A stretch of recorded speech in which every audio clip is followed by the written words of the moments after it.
You are listening to Unstoppable Actors, the essential podcast for ambitious, unknown actors with me, Louise, the artistic director of Standby Method Acting Studio. And for the last 13 years, I've been taking unknown actors with blank CVs all the way to Netflix dramas, Amazon Prime films, TV soaps and stage plays around the world. And every week I'll be talking with you and sharing how you can become a paid working unstoppable actor, because you 1000% can. An acting career is doable. Are you ready to dive into the episode? Hello and welcome to another episode of Unstoppable Actors. I am delighted you are here and listening to this episode, which is all about how you are going to make your next performance your best performance yet. It's something I'm so passionate about because it's easier than you probably think it is. A lot of ourselves tie ourselves in knots when it comes to our performances, and we really don't need to do that. I'm going to simplify it for you in this episode, because when your next performance is your best performance, you feel good, that energy radiates out into the industry, and when you're at auditions or in performances, you feel bloody good about yourself. And when you feel good about yourself, you do a damn good job and people can't take their eyes off you. If you're new to the podcast, I am an acting coach who specialises in method acting, mindset, and the business of acting. And I am coming into my 16th year of doing this, and lots of my students have gone on to have incredible success. They have worked on some incredible productions. And the same can happen for you. All it takes is putting the work in. And I came across this quote on Instagram earlier that I feel really sums this up. And it said, the gap between where you are and where you want to be is called work. It's not magic, it's not luck, it's not talent, it's work. Boring, repetitive, uncomfortable work done consistently over time. Now, do you need talent? Yes, of course you do. You need some talent. But are there actors out there in the industry who don't have exceptional talent? They have mediocre talent? Yes. And the only difference is they've worked hard. But if you want to be an actor with integrity, then develop your talent as well, because it'll make you feel really bloody good about yourself. Before we dive in, I want to ask you a question. Have you ever felt stuck in a scene? And have you ever wondered why your performance just is not landing? You might have prepped it to the nth degree. You might feel like you understand the character. You know the lines. But something about the performance just isn't landing. I want you to know that there's a way to break through this, because this is something that actors experience all of the time. It's like I said to you earlier. A lot of actors tie themselves in knots with the performances. My 10-week method acting program gives you personalised, in-depth feedback, method acting exercises that will shift you into a whole new gear with your performances in your career. It gives you the actor's journal, which you get to keep for life, and that is a journal with every single question in it that you ever need to ask about the character to connect to the character on a deep, deep level. And it is so much fun to complete. It's like playing detective and just being very nosy about the character. And really that's who we are as actors, isn't it? We're nosy, we're curious about people, and we play detective and go, what is it like to be in this person's shoes? So this next round of the 10-week method acting program begins on Wednesday the 28th of January. It's online, so you can be from anywhere in the world to train on it. And we have got applications open on the 22nd of January, so you need to be quick to get one in. So go to bit.ly/the standby method, and I'll share this again at the end of the episode. So last night in class, I was working on a couple of scenes with some students. They were meaty. They were really, really good scenes. The characters had depth to them. There was a lot going on. There was some really good emotions to sink the teeth into and a nice character journey. And when I watched the scenes for the first time, they were good, don't get me wrong. They were to a good level, but something was highlighted in them that I see all too often. So one of the actors had got this incredible idea for the scene. They'd got a good grip on the character. They knew who the character was. They could justify everything they were doing. And they'd done the preparation and understood it logically. And in their mind, they'd formed out the beats in the scene. The beats being where different emotions kick in and there are different changes in the scene, also known as the rhythm of the scene. But don't worry too much about that. It's just literally where the different emotions kick in and what the character journey is. And it was good, as I've said, but it could have been gold. For it to be gold, it needed some particular things in place. And the reason it wasn't gold is because something wasn't connecting, something was missing. And I could see the moments where they connected truthfully to the character and the moments that they didn't.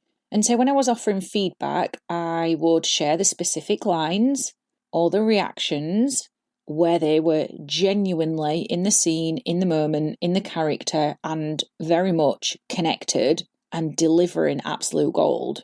And I would tell them this is where your truth is peeking through. And do you know what you did there to get to that? Because that's where the audience feels it, that's where you're living it, that's where we stop acting and we start living. And then I shared with them the lines where the connection wasn't there, and I gave them the actual specific lines, and I said in these moments we are being performative, we're not living through the moment, we're not truly inhabiting the character. What it all boiled down to is how we start the scene. So I showed them what exercise they needed to do to prep their imagination and how to make the emotion emerge naturally. So what usually happens in scenes is the actor starts the scene on the first line. That's where everyone starts. But that's a false premise. That is not the start of the scene. And what usually happens is you see actors warm into the scene and then partway through, where they're connecting, where it's pure magical, you're like, wow, I can't take my eyes off this. It's so truthful. They've got to that point because they've warmed into the scene. And now their imagination is working and their emotions are firing off and pinging left, right and centre. But it's what we do before the scene. And I'm going to come back to that. So let's just park that for the moment, what we do before the scene starts. Because I want to share something else with you. The thing that most actors miss. They try to force the emotion. They try to act the feeling first, and that's backwards. The emotion emerges when your imagination is filled with the world of the character. And that means it starts before the first line. So we're going to pick that back up now. The moment the scene begins is way before the dialogue. Your eyes, your posture, your attention, the energy you bring in before the scene begins, all of that sets the stage, no pun intended, for authenticity. And most actors are not noticing this. They're focused on hitting the line, they're focusing on delivering the emotion, pushing it out. And the audience senses that tension, even if you don't. And that's why your performance doesn't land. But when you start the scene from the imagination first and fill your imagination up first, the emotion naturally flows. And suddenly your performance is compelling, it's present, it's magnetic, it's alive, it's raw, it's sincere, all those juicy words that we love in the acting world. So we did an exercise called rampaging before the scene began. And we modified it. And rampaging is such an incredible method acting exercise that gets you into the energy of the character, the life of the character, their troubles and worries and problems that they're experiencing, and their desires and what it is that they need right now that's so important to them. And all of that springboards you into the scene with real, raw, authentic emotion. And this is why feedback is so crucial for you at this stage of the journey that you're on with your acting. And I'm not talking about the generic, oh, good job, or you need to try harder next time, oh, you were a bit nervous. Not that kind of feedback, because that's not good. That does nothing for nobody. I'm talking about specific, targeted insights that you need to help you grow as an actor. So things like, this particular line here didn't land, and this is why. This is what was missing. And if you use this exercise, rampaging or personalisation or sense memory or whatever it is that you need in that moment to get you to connect, then you will be telling the truth. Then you will be forgetting who you are, you'll be shedding you and you'll be in the character. And you need feedback like, this moment here, before you said this line, was so sincere? Did you notice what you did? What happened to you as an actor? And the feedback becomes collaborative. It's not just someone barking orders at you. It's helping you understand the process you've taken to get there when things are working and when they're not, because that becomes your process, your craft. And the things that work, you repeat, and the things that don't, you park. And it's feedback such as, try this exercise before you start the scene again to get you into the character's world. Now, these small but precise adjustments are going to build awareness in you as an actor, and they're going to build your confidence, which then ripples out into your performances. And that confidence, that is absolutely magnetic. That's what your audience notices. It's what your classmates notice if you do it in class. It's what your castmates notice. It's what directors, casting directors, agents are noticing. And it gets them excited about you because you prove you can deliver on demand. So the feedback is super, super important, but not the generic kind. So I spoke to you about the rampage that we did with this actor in class, and we modified it. And I'll be honest, this actor started performing the rampage as well. So what I would do is I would say, just carry on with the exercise. Don't stop. Don't look at me. Keep going. But stop performing. Just talk. Just talk normally. Just talk as if you're talking to someone rather than trying to be performative. So I will always give feedback within exercises as well. And that transformed everything. Because this actor then came in with this sharp emotion, this sharp point that they needed to prove, their physicality, the focus, their attention unlocked into genuine emotion, and the transformation was immediate, absolutely immediate. And the actor went from performing the emotion to truly living it. And when the scene had finished, I was like, oh my good Lord, wow. Now, because our classes are online, what I love about this is they're recorded, and I'm like, go back, watch the replay, go and watch it so you can see the before and after.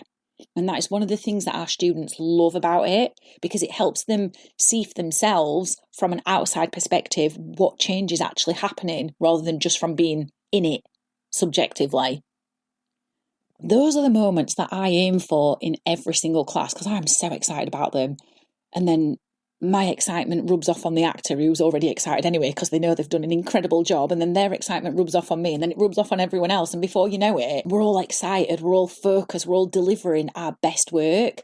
And it's important as well that you're around those kind of people, because that's what helps you create standout performances and move your career forwards. These are things that are going to help you make your next performance your best performance yet.